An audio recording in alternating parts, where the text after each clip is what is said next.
কোপায় কোপায় ছাত্রলীগে মারতেছে, প্রত্যেকের এক একটা শিক্ষা আমি দিয়ে ছাড়বো। আর আপা আপনি ভালো আছেন তো আপা? আমি ভালো আছি, আমি ঠিক আছে। আমি এই যে কথা বলছি সারা বাংলাদেশে, কারণ কালকেই প্রজ্ঞাপন দিছে জি আপা। এনএসআই, র্যাব, ডিজিএফ সবাইকে রিপোর্ট আইজিপি ডেকে ইউনুস বলে দিছে, মানে আওয়ামী লীগ, আওয়ামী লীগের সাবেক এমপি, বর্তমান এমপি, ভবিষ্যতে এমপি হতে পারে, জি আপা। তারা তাদের আত্মীয় স্বজন, জি আত্মীয় স্বজন, জি আপা। প্লাস যারা কাউন্সিলর, মেম্বার, তারপরে মেয়র, যে যেখানে আছে এবং তাদের আত্মীয় স্বজন সবাইকে অ্যারেস্ট করতে বলছে। তোরা কত করবে সেটাই তো কথা। এখন যার নাম দেবো তাকে সবার আগে অ্যারেস্ট করবে, জি আর তার নামে সবার আগে মামলা দেবে। জি আপা। এটা তো নর্মাল, আমাদের তো নর্মাল রাজনীতি করতে দেবে না। জি আপা। ওই ওসি যে ওসিকে কলার ধরছে, ওসির নাম কি, ওসির বাড়ি কোথায়, সেটা খোঁজ করে বার করো, আমায় পাঠাও। ঠিক আছে আপা, আমার আপা যদি সুযোগ থাকে আপা, হ্যাঁ।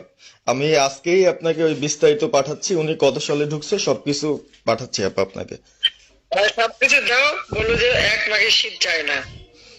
ঠিক আছে আপা। 15 বছর দেশ বেতন ভাতা বাড়াইছি, রেশন বাড়াইছি, এই পুলিশের সবকিছু করে দিছি, জি আপা। আর্মিদের করে দিছি। জি এ আপা। পর্যন্ত যে পর্যন্ত সব আমার 2 বছর পাওয়া। জি আপা। আর এখন একেবারে এই যে ওই সুৎখর ইউনুসের কথা শুনে লাফাচ্ছে, আর ওই জামাতের ওরা কয়দিন আছে, জি আপা। সামনে আর 1 মাস থেকে কিনা দেখো। জি আপা। জি আপা, দোয়া করেন আপা, আর আমি আপনাকে 1 মাস আগে কিনা দেখো, তখনই আপনারা যারা বেশি বাড়াবাড়ি করেন কোথায় যাবেন সেটা বুঝে নিয়েন। জি আর এই তালিকা সব করে রাখো। আপা। আর আর যারা এই যে ঘর বাড়ি ভাঙা পোড়ানো, তাদেরকেও হিসাবটা নাম রাখো, এবার যেন ভুল না হয়, পরে এর চাচা, ওর মামা, ওর শ্বশুর, ওর শাশুড়ি, এইগুলি যেন না হয়। আপা। এবার গুইনে গুইনে গুইনে গুইনে হিসাব নেওয়া হবে।